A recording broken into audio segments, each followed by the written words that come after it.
When I first started jiu-jitsu, I knew I wanted to compete. I've always been a competitive kind of person. I dove right into it. I started watching, matches of the world's best guys at that time, and I said, I want to be at that level one day. I want to win these world titles. Through all the belt ranks, I tried my best to be the best I could, and I knew that it was all leading up to the black belt level.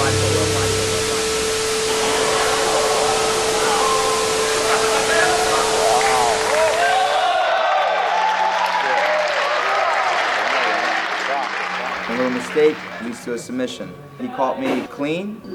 He caught me off a mistake I made, and he took advantage of it.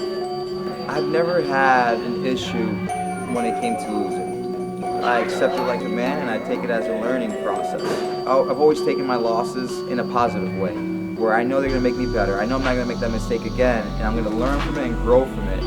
I'm more focused on the goals now. I know what it takes to get to the top of the podium, and in a sense, I think it's kind of easier now.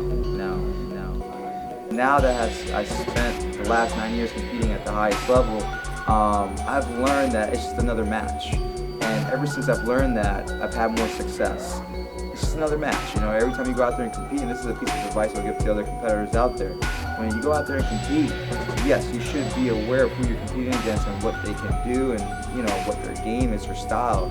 But focus on you and focus on your game plan, what you're good at. And at the end of the day, it's just another human, just like you, just another face and another body.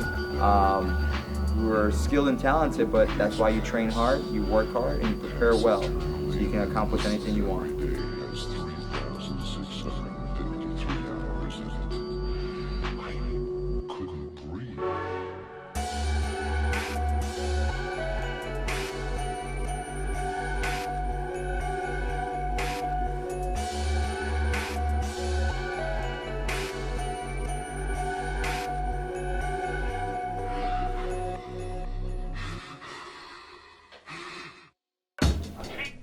When I opened up the academy, I had a lot of people tell me, "Don't do it. Big mistake. You won't be able to compete at a high level anymore." Of course, I had my doubts here and there as well. I'm only human. I remember speaking with Professor Galvao before I announced the news. He agreed with me. He said, it's gonna be sad to see you go, but I think it's a good time for you to open up your academy.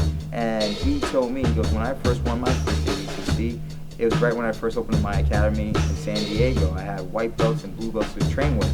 All about regiment. You gotta stay super strict, you gotta stay super focused on the program, and you can still accomplish whatever you want to accomplish. And when I opened up the academy, it's probably the most focused I've ever been on a training camp. I mean, everything was on point when it came down to strength conditioning, sleeping, training, drilling.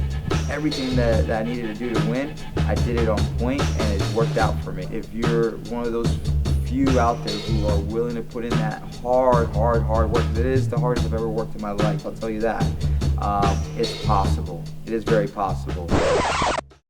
Winning those titles makes me feel accomplished at the end of the day.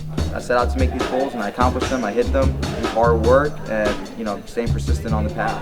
As I've gone on throughout my career and I was able to accomplish these goals I have accomplished, there's still that one goal I want to accomplish, winning the world with the gi on. I know what it takes now, I know how to prepare, I know what I have to do. Given that, I just work hard towards it like I've always have. I have a game plan to get to the top. To be honest with you, I feel like I'm only getting better.